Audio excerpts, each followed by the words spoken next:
Hi, I'm 𝗦𝗽𝗀𝗀𝗻𝗀. I'm a product manager on Fluid Framework, and I'm excited to spend the next few minutes showing you how quickly you can build powerful collaborative experiences using Fluid Framework version 2, and how easy it is to jumpstart those collaborative experiences using AI, and then how quickly and how easily you can integrate those experiences with 𝗦𝗽𝗀𝗀𝗻 so that you can serve customers directly on their 𝗦𝗽𝗀𝗀𝗻 tenants. So before we look at how we do any of those things, most of this demo centers around a sort of sample app that I created last week. I spent about 2 days building this application using the samples that we have in GitHub in the Fluid examples repo. And so what I want to do first is I wanted to show you that app in action, so you get an idea of what we can build with Fluid Framework. And then we're going to talk about how we built that app. And the last thing I'm going to do is I'm going to show you how I'm going to integrate this app directly into 𝗦𝗽𝗀𝗀𝗻. So as you can see on my screen, I have two browser windows open, already navigated to the demo application. And just to give you an idea of what this application is intended to do, it is a planner app for planning conferences and events. So the idea is you have a conference to plan, and so you need to come up with ideas for talks. And then ultimately, once you have your talks, you need to organize those into a calendar. And this application lets you do that with others collaboratively. So I'll just give you a sample of how that works. So here I am going to create a new session in the browser on the left. And you can see right away it shows up in the browser on the right. And then if I want to change that session, I can just open it up, and you can see in the session details, I can give it a name. I can say the future is bright, and I will change it into a keynote, because as you can see, there are 4 different types of session in this app. It's keynote, workshop, panel, and just a regular session.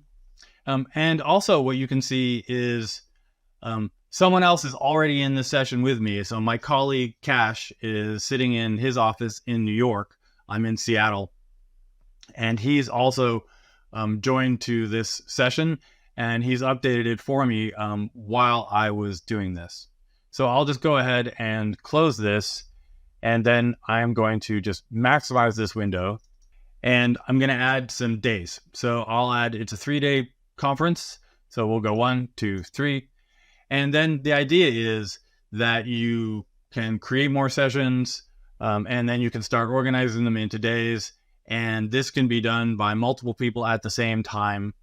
And the cool thing is, because this is using Fluid Framework, if 2 people edit something at the same time, it all merges sensibly. If 2 people try to put something in a day at the same time, everything works well. So if I were to grab a session, say the keynote, I'll put it on day 1.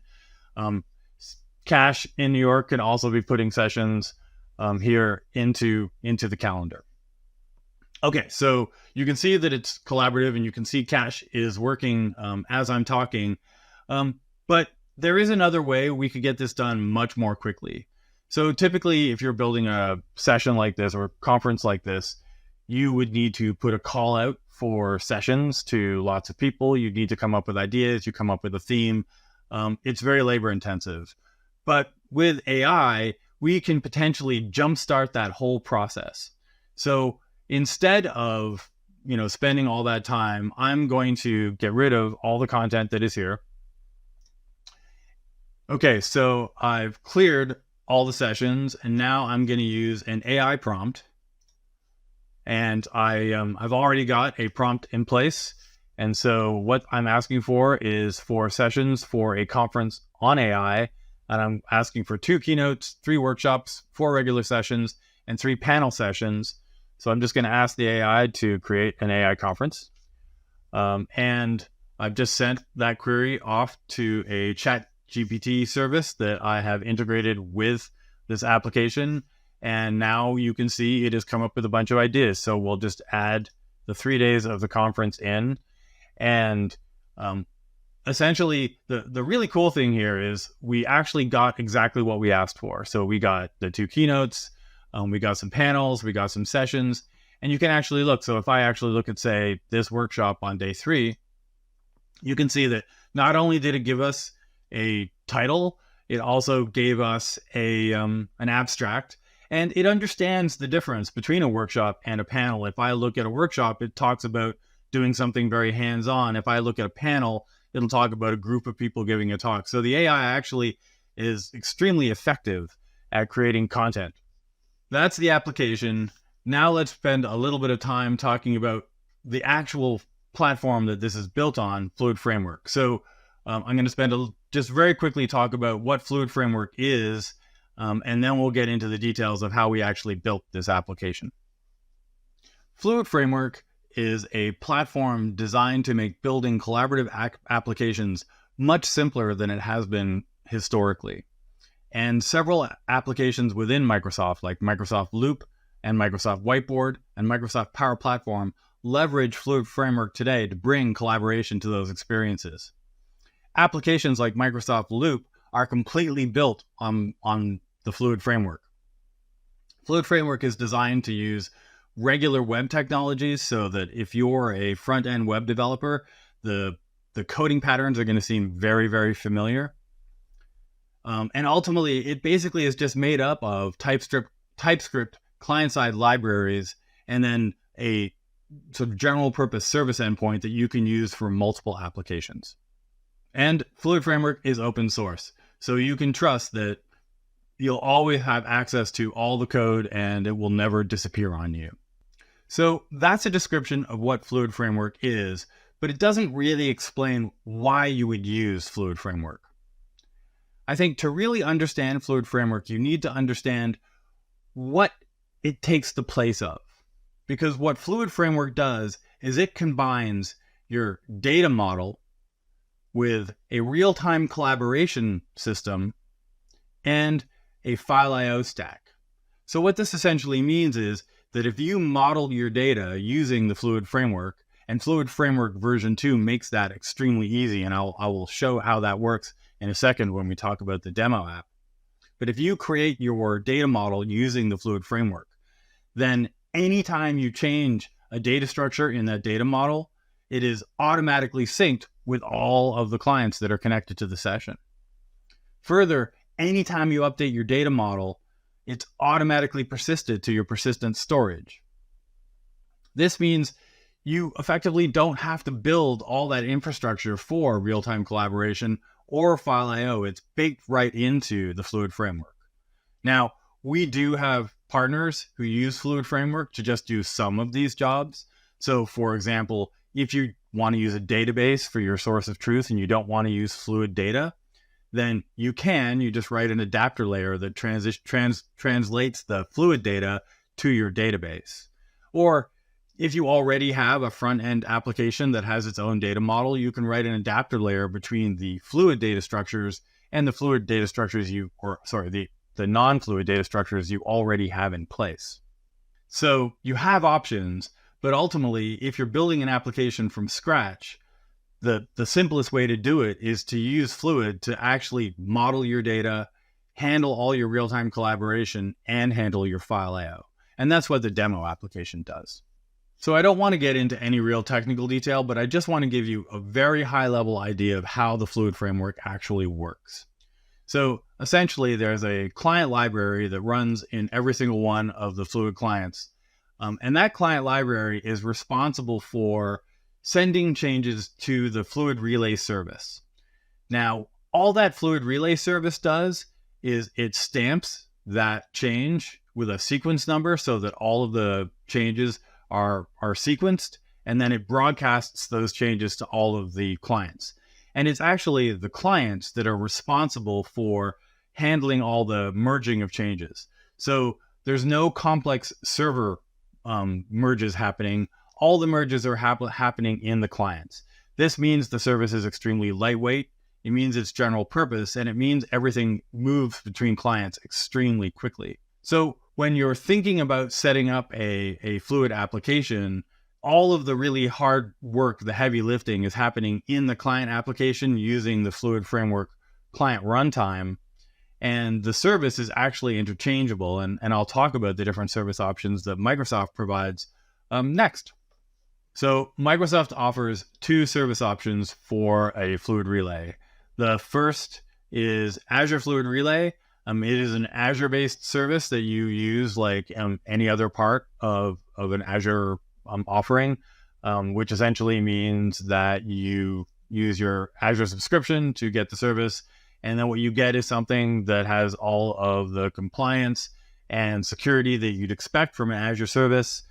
And it is globally available. And we are already using it today with Power Platform specifically, but with a number of other partners. And it's serving up millions of sessions per day right now. The second Fluid Relay service that Microsoft offers is based on SharePoint Embedded.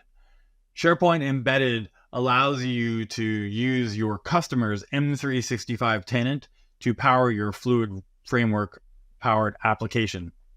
And what this essentially means is that all the data that's flowing through your application lives in your customer's M365 tenant. And for a lot of M365 customers, this is a requirement. So everything that I've shown so far has all been built on Fluid Framework version 2. Version 2 is currently in public preview, so you can use it today to prototype applications, but it isn't quite ready for production scenarios yet. But we are releasing it fully and ready for production sometime this summer. Go to fluidframework.com to learn everything you need to about Fluid Framework version 2. Okay, so now let's get into how we actually built that demo application. So as I already mentioned, we used Azure Fluid Relay to power the demo application. Creating an Azure Fluid Relay instance is extremely simple. All you need to do is go to your Azure portal, and as you can see here, you just need to search for Fluid, and you'll see an option for the Fluid Relay, and you just add that. It's extremely easy to configure. You just need to get a couple of pieces of information, and then you can essentially use your Azure Fluid Relay.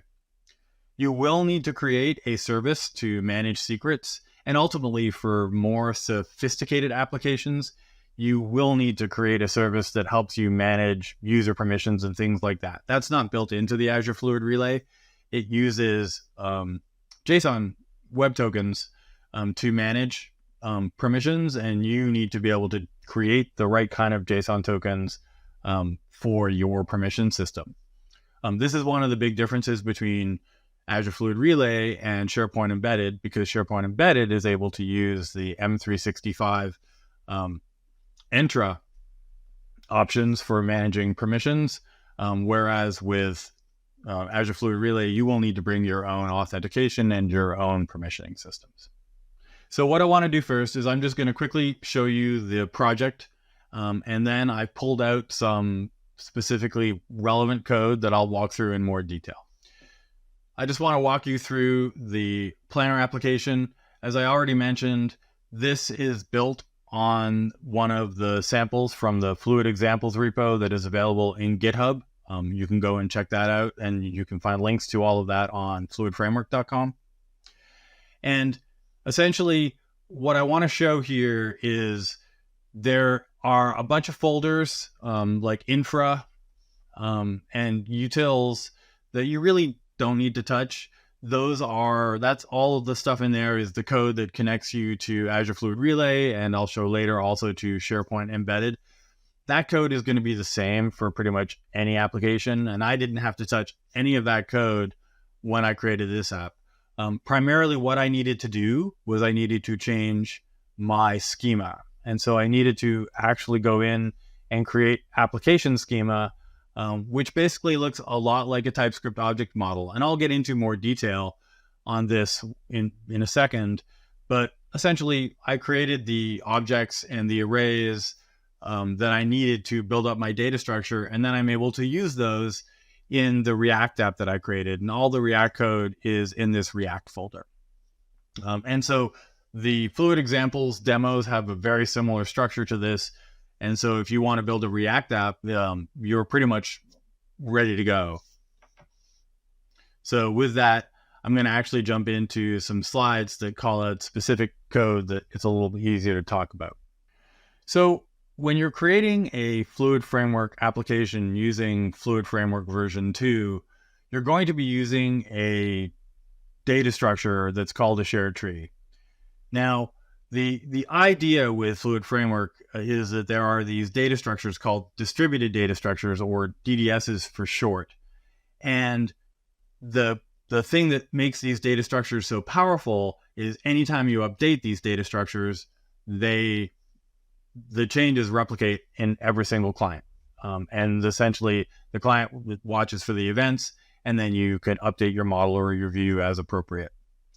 With Fluid Framework version 2, we've introduced a new type of data structure called shared tree, which allows you to have hierarchical data as opposed to just maps or strings like we had in Fluid Framework version 1. One of the really cool things about the hierarchical data is you can create schema. And the way this schema works is it effectively looks just like a TypeScript object model. So what I'm showing here on the screen is one of the most important objects in the schema for the application, and that is for the actual session. So if you recall, there's a session and it had a title and an abstract and it had type. This is how that is reflected in the data. And so essentially you can see I create a schema factory, and that's just the sort of root object that is used to create all of the things that are going to go into the schema. And then I create a class called session, which extends a class that is generated by the schema factory. And in this case, it's an object. I give it a type name, and then I give it some fields. And these fields all have types generated by the schema factory. So the ID is simply a string. In fact, everything in this object is just a string. One of the most powerful data structures in the shared tree is the array. What the array allows you to do is it allows you to have, obviously, it's a collection of really anything. It can be a collection of objects, a collection of strings or numbers, or even a collection of maps or arrays. And the merge semantics for arrays work extremely well in collaborative scenarios. So when two people try and insert an item into an array at the same time, that will always work out in a rational way. So there's no risk of two people stomping on each other's changes. Array semantics are designed with concurrent edits in mind. And so for the application that I just demoed, I've created something called a sessions array. And what this is just an array that holds all the sessions. So if you think back to the demo, there was a group of sessions on the left in that blue box. Those were all just in a sessions array. And then additionally, each day also contained its own sessions array. And you can also see that in this class for defining the array, there's a custom method called add session. So you could use the native API for making changes to your data structures, but frequently there's more that you want to do. So for example, here, I always want when somebody adds a session to insert it at the end. So instead of just having someone use insert at end later, I make it as simple as possible for them to just create a new session. So this custom method in the class creates the session object locally and then inserts it at the end. And then it's very easy to write code that edits that session later. So in order to organize all the data in my application, I needed to create a root object. So since we're creating conferences, the root object for our data structure is a conference object. And as you can see, what it has is it has a name for the conference. It has a sessions field, which contains one of those sessions arrays. It's the one that showed on the left in the blue box. And it also has a days field that contains a days array. And what the days array is in fact an array that contains session arrays. And I'll show that in a second. So here we have the days array. And as you can see, this is actually just an array of sessions. So it's an array of arrays. And as you can see, it has a custom method called add day. And because I only want days to get added at the end, I don't want them to be inserted. That's what this does. But the even more interesting method is the remove day method. So the remove day method actually allows you to remove a day, but if that day happens to have any sessions in it, we don't want those to be deleted. They all get moved back to the sessions that haven't been scheduled yet, that blue box on the left. And what I've done is I've actually wrapped all of that in a transaction. And now actually what I want to do is I want to show you that in action. So here we have our session, and it's all organized now because Cash has been busy while I've been talking.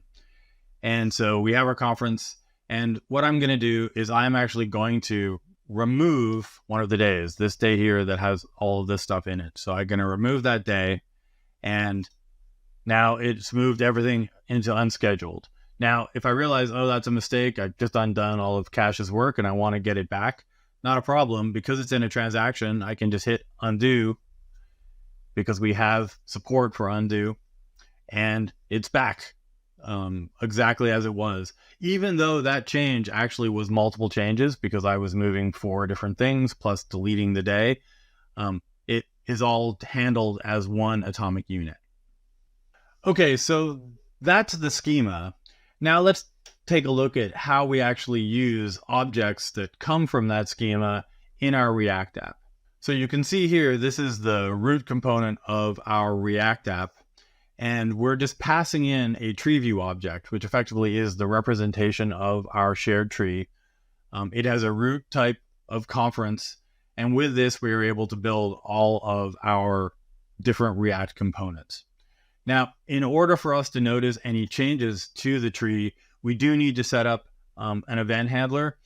And so what we do is, and we're doing this in the canvas component, is we simply subscribe to a tree changed event on the root of that tree view that we just passed in.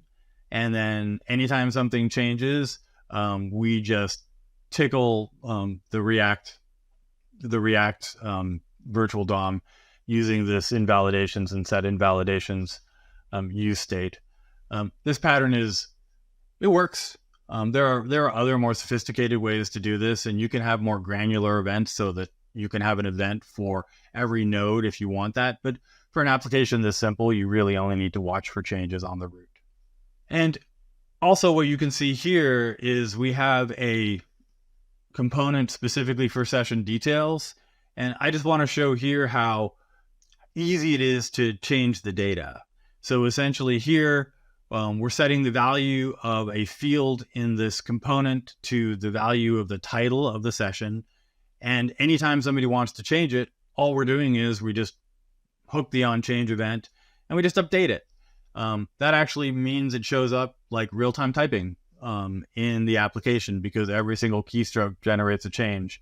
But if you find that's too much traffic, of course, you can hold on to those changes and you can, put them behind a button press instead.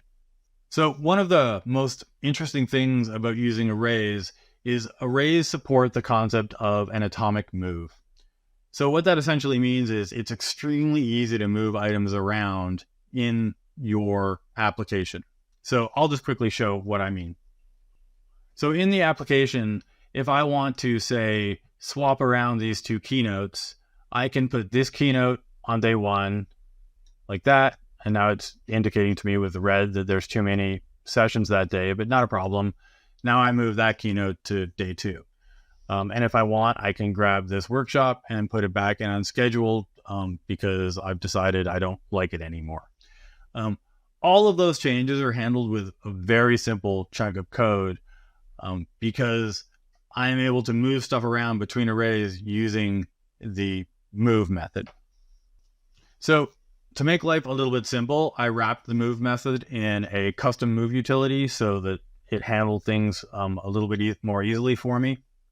But ultimately, the thing to note here is there's a move to index method in this custom method, And anytime you want to, you can move an item from one array to another array, or move an item within an array, say if you want to change the order of items. And you can be assured that that's going to always have a good outcome. So even if two people move an item at the same time, you never end up in a conflicted state. You always end up in a good place when you're using arrays and using methods like move. One of the biggest risks is if you were to try and represent a move as a delete, or as essentially as a copy and a delete and then an insert, there is a risk if two people do that at the same time that you end up with duplicate items. That can't happen using the move method. So at the end of the demo, at the beginning of this talk, we showed AI populating the entire session with pretty interesting results. Let's do that again, and then we're going to talk about how we set up the AI. So I'm going to clear all of the sessions, and I'm going to grab a different prompt. This time it's a prompt about clowns. And so what I'm asking you to do is give me 8 sessions, because it's a 2-day conference and there's 4 sessions per day. And I'm really giving it a choice. It just can give me whatever it wants in terms of panels and workshops and sessions, as long as I get one keynote. So we'll just ask the AI to run that for us and see what we get in terms of results. And so as you can see, again, it has done what I asked. So I'm going to add a couple of days, and then I have my keynote, and I have some panels, and let's put some workshops on the last day, and Cash is here to help me. So while I explain what's going on, he can actually organize the session for me because he's still in the session here. And as you can see, we have one session called a workshop called Clowning for a Cause. And again, not only did we get a really good title, and it also has given us a really great abstract for that. And now we can use this to go and find people who can do these sessions, because of course we actually do need speakers. So let's take a look at how this actually works. So in order to get the AI integration to work, I had to set up an OpenAI service in Azure and connect it to my application. Again, I'm not going to go into the details of how to create the service or how to connect it up, but it has the same sort of issues that you would have anytime you wanted to connect the service up to a client. You need to find ways to manage any of the secrets involved, which typically means using at least some type of Azure function to manage secrets. And the code for actually managing this AI is relatively straightforward. So what we did is we created a GTP helper class, or I should say file. And the most interesting part of this is the session prompt. So we constructed a session prompt and we told it what we wanted to do. And we told it in normal English. So you can see here, we're telling it that it's a service named Copilot and that it's going to be creating speaking events. And we explain what the JSON needs to look like. And we explain the different types of events it can create. So a session or a keynote or a panel or a workshop. And we do all of this in regular English. And so you might ask, okay, then how is it that you're importing this information into your application? And the really cool thing is ChatGPT can do a pretty good job of creating JSON. And then we're using an open source library, a project also coming out of Microsoft called TypeChat. And what that can do is it can actually enforce a schema. So we can take the output from ChatGPT and ensure that it is schema compliant and actually comes in as JSON. So if we go back and we take a look at the schema of our shared tree, something that's worth noting is that all of the shared tree schema is all completely JSON compatible. So it can be exported to JSON, and it can also be imported from JSON. So it's designed to be JSON compatible. And what that means is that when a system like ChatGPT plus TypeChat creates JSON objects, it's extremely easy for us, as long as those JSON objects are schema compliant, which they are because of TypeChat, it's extremely easy for us to import those and add items to the app. So what this means is anytime you want to integrate an application built with Fluid Framework with AI like ChatGPT or with Copilot, it's actually really, really easy using tools like TypeChat. The other thing that the schema means is that we're now doing work to make sure that when you have Fluid files in M365, and we'll talk about M365 integration in just a second, it'll also be really easy for Copilot to consume the data from those files directly, and use that data as it's doing sort of broader jobs to help you understand, the entire sort of body of data that you're dealing with. And with SharePoint Embedded, you can actually choose whether you want these custom apps built with SharePoint Embedded to be included in Copilot queries or not. So we've built an application using Fluid Framework version 2, and we've integrated it with AI. And now what I want to do is show you how you can take that application and you can integrate it with M365 using SharePoint Embedded. SharePoint Embedded is a new offering from Microsoft that is essentially SharePoint, but with no UI. And if any customer that you might have already has SharePoint, then they have SharePoint Embedded. So it's not something new, but the way that it gets billed is different because it's a consumption model, essentially. So if you have an application and you use SharePoint Embedded, then the billing is basically used based on how much your application uses your SharePoint Embedded instance. But from our perspective, the most interesting thing about SharePoint Embedded is it includes its own Fluid Relay service, and you can store Fluid files inside of SharePoint as just regular files. So they have normal file permissions, they support normal file sharing, you can name them, you can move them around. And you can do all of that using the Graph API. And so what essentially I'm going to show you now is that we've created an application using Azure Fluid Relay, and now we're going to run that exact same application, but we're going to run it using SharePoint Embedded. Okay, so I've already set up my SharePoint Embedded application. There is some work you need to do to actually create an application. You need to create a tenant. You need to, essentially register your applications with that tenant. There's a whole set of steps, which I'm not going to go through here. It's not specific to Fluid Framework. It's the same for any SharePoint Embedded application.